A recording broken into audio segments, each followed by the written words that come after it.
Kemilau sang bintang yang satu ini sempat meredup ketika kemudian Tamara berseteru dengan mantan suaminya Tengku Rafli Pasha, pria yang dinikahinya tahun 1997. Wanita tegar ini harus berjuang tidak hanya menghadapi gempuran wartawan, tapi juga menghadapi sidang pengadilan kasus perceraiannya dan juga dalam hal hak asuh anak. Terlebih ketika putusan pengadilan keluar, perceraian sah dan hak asuh anak jatuh pada mantan suaminya. Ini membuat ibu muda ini sangat terpukul.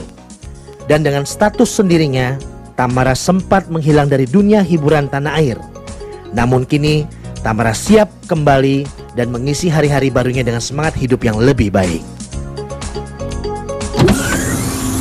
Saya melihat memang Tamara sudah lebih siap untuk masuk kembali, baik dari segi comeback-nya kamu ke dunia perfilman, entertainment, dan juga secara psikologi kamu juga lebih siap kelihatannya. Ya, apapun yang pernah terjadi dalam hidup saya itu saya anggap sebuah pengalaman yang sangat berarti. Dan kemudian di situ juga saya lebih akhirnya bisa mengenal diri saya sendiri bahwa oh, I'm very strong satu terus. Dan dengan pengalaman-pengalaman yang sudah terjadi, saya merasa lebih sehat secara emosional. Kenapa? Apa selama ini memang merasa kamu nggak sehat secara emosional atau gimana? Nggak juga, cuman begitu banyak yang terjadi dalam waktu yang bersamaan. Kalau kita lagi makan kan kita makan dulu satu, ngunyah dulu gitu kan. Jadi begitu banyak yang saya harus digest dalam waktu yang bersamaan. Jadi maka dari itu saya membutuhkan waktu untuk mengurangi pekerjaan saya terus pelan-pelan gitu kan. Saya selesaikan satu masalah demi satu. Itu sebabnya kamu menghilang? Iya, salah satu sebab kenapa. Kemana seorang Tamara pada saat menghilang? Ke kolong. Ya kemana-mana di sini aja. Tapi saya lebih banyak menghabiskan waktu di rumah. Terus kemudian ngumpul dengan teman-teman saya yang punya pemikiran yang positif. Karena kalau saya berada di lingkungan yang orang-orang negatif gitu. Jadi saya jadi banyak teman-teman yang punya pikiran negatif? Tidak juga negatif sih. Untungnya teman-teman saya positif semua gitu. Terus kemudian saya juga sempat traveling, which I love gitu kan. Dan melihat kehidupan orang lain, melihat just beautiful things, Jadi terus kemudian saya kembali lagi ke sini, terus mulai lagi menata hidupnya. Saya melihat sepertinya seorang Tamara yang sekarang adalah Tamara yang sangat dalam tanda kutip lebih merdeka, lebih merasa bahwa hidup adalah milik seorang Tamara, sudah kembali, lebih bisa menikmati hidup. Apa benar seperti itu? Betul.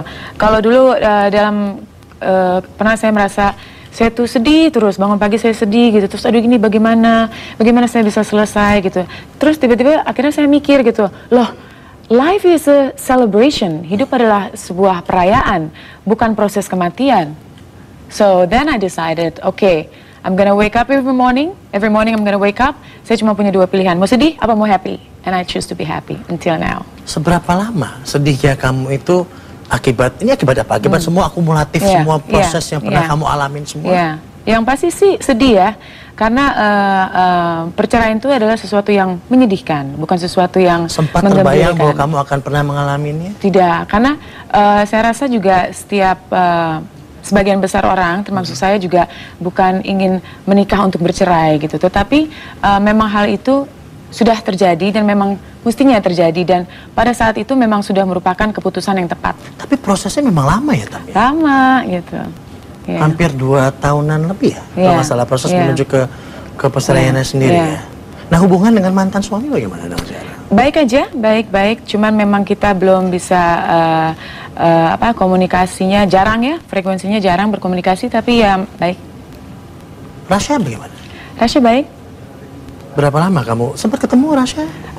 Sebenarnya udah lama sekali ya? Iya, udah lama tidak ketemu, tetapi ya kembali lagi bahwa hidup itu adalah perjuangan gitu kan. Selama 2 tahun saya berjuang untuk di pengadilan. Tetapi ternyata saya tidak berhasil di situ. Terus udah gitu saya pikir lagi, tapi saya nggak boleh menyerah, tetap saya harus berjuang. Nah, berjuang itu bukan hanya untuk ngotot, tapi berjuang itu ternyata untuk sabar. Berjuang itu terus untuk, mungkin tidak bisa bertemu sekarang, tetapi lewat doa, dengan harapan-harapan yang besar gitu, impian-impian. Tapi seorang ibu kemudian tidak ketemu dengan anaknya dalam waktu yang sekian lama, rasanya seperti apa ya, Tam? Mungkin bisa digambarkan. Karena saya melihat bahwa he looks so happy now, tapi we don't know apa yang ada dalam diri seorang Tamara pada merasakan itu sendiri. Well, yang pasti sih menurut saya seorang ibu itu pasti punya hubungan antara ibu dan anak itu pasti mempunyai ikatan batin yang sangat kuat gitu. Bahkan semenjak... Kamu yakin bahwa ikatan itu memang masih ada? Oh, masih ada dong. Bahkan semenjak, kalau dalam kasus saya, semenjak saya tahu saya hamil aja gitu kan, saya sudah berdoa, aduh Tuhan, semoga ya saya bisa punya anak. Semoga nanti anak saya A, B, C, D gitu kan, begini-begini, selalu yang positif.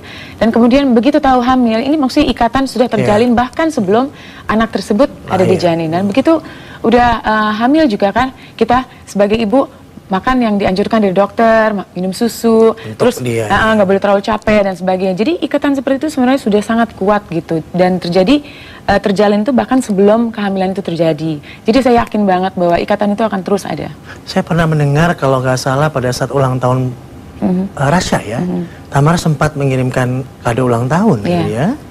But there's no news dan news apa-apa dengan saya memang sempat mengirimkan banyak kayak kado, terus kemudian juga untuk lebaran gitu. Tapi ya memang belum dapat respon gitu. Tetapi ya saya akan terus bersabar karena saya rasa ketika seseorang bersabar, orang itu harus tidak banyak menuntut.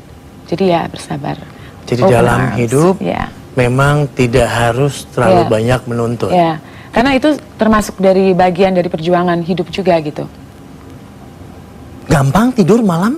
Kenapa? Gampang tidur malam? Harus dong, harus kuat dong gitu. Saya tidak pernah mengalami susah tidur karena berpikir anak. Karena mungkin kalau udah dengan mantan adalah sudah bisa ya. Tapi dengan anak mungkin kan tidak ada mantan anak ya. Kalau kita lihat, apa yang paling berat yang kamu hadapin waktu itu pada saat kamu harus berpisah dengan anak kamu sendiri? Itu berat sekali ya, momen itu memang berat sekali. Tapi juga saya tidak mau hanya berputar-putar dalam perasaan saya betapa sedihnya gitu. Saya harus strong, supaya suatu ketika nanti kalau saya bertemu, ya kan, I'm a strong person, gitu. Dan supaya anak saya juga pasti akan bangga, wow, my mom is so strong. So you have to move on, gitu. Sedih, oke, nggak apa-apa bersedih, tapi jangan terlalu lama, gitu. Tata hidup kembali, show to him that you are very strong. Meskipun memang kesempatan untuk bertemu itu memang belum ada sampai sekarang. Tetapi harapan tetap ada dari saya. Karena menurut saya komunikasi itu sangat penting sekali. Mungkin sekarang belum, tapi ya mudah-mudahan dalam waktu dekat. Apa yang buat kamu begitu yakin bahwa someday itu memang akan bisa ke kamu lagi atau ketemu atau bagaimana? Because I'm a mother. I'm a mother. And ketika kita melahirkan juga kan kita merasa yang aduh, bisa nggak ya saya melahirkan gitu kan, 12 jam, mother.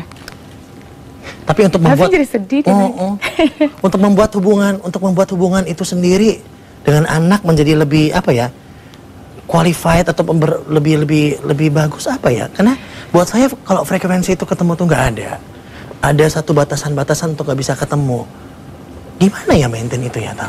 Meskipun kamu punya dalam hati kamu adalah kamu yakin bahwa someday kamu akan ketemu dia, dia akan proud punya mam seperti kamu, bahwa lihat nih ibu saya meskipun nggak bisa kesempatan ketemu tapi masih yakin bahwa someday akan ketemu juga. Yang pasti saya tidak bisa berkatakan, oh saya begitu kuat sampai saya bisa tertawa-tawa, tidak, gitu. Ada emosi-emosi seperti menangis, I'm human, gitu kan. Pernah menangis? Pernah dong. Sekarang aja saya berkaca-kaca, tapi bukan berarti saya cengeng, tapi karena sesuatu subjek yang sangat menyentuh. As a mother ya. Kenapa aku bengong? Enggak, saya melihat bahwa kamu kuat sekali. Buat saya begini, ada proses apa yang kamu lakukan mungkin untuk supaya, come on, kalau buat saya sih, saya melihat bahwa kamu sebenarnya you like dying to meet your son. Of course, gitu. Kamu kelihatannya di balik kamu ketawa, tapi kamu deep inside your heart, saya yakin sekali kamu pasti yang, come on, kapan ini momen ini ada? Kapan saya bisa ketemu dia? Kapan saya bisa? Soon. Saya punya impian dan saya yakin banget bahwa kalau saya terus berdoa dan yakin pasti suatu saat bisa ketemu. Doain. Oh ya. Tapi gimana ya perasaan Rasya ke mamanya ya? Ya pasti sayang lah. Tidak pernah komunikasi by phone dan lain-lain? Belum. Tapi saya coba sih Facebook gitu, tapi nggak pernah dibalas. Dia ada Facebooknya juga? Ada. Tapi saya juga nggak tahu itu bener apa enggak. Jadi setiap ada Facebook yang namanya dia. Oh, that's sweet. Tapi nggak apa-apa ya. Yang penting ada satu semangat, will, bahwa someday, if we believe in God, pasti akan ada terbuka jalan untuk ke sana ya. Dan saya yakin banget. Dan yang penting adalah ya itu tadi, saya harus berjuang untuk bersabar. Gitu. Saya harus berjuang untuk tidak berhenti untuk berdoa, tidak berhenti untuk mempunyai satu impian gitu. Sorry for this. Oke, kita break dulu. Dan kita masih akan lanjutkan obrolan kita dengan Tamara sesaat lagi. Hanya di Jasa. Marketnya kapan sih? Nggak punya pilihan. Oh, pilihannya sudah ada? Pilihannya ada deh, ada. Tahu.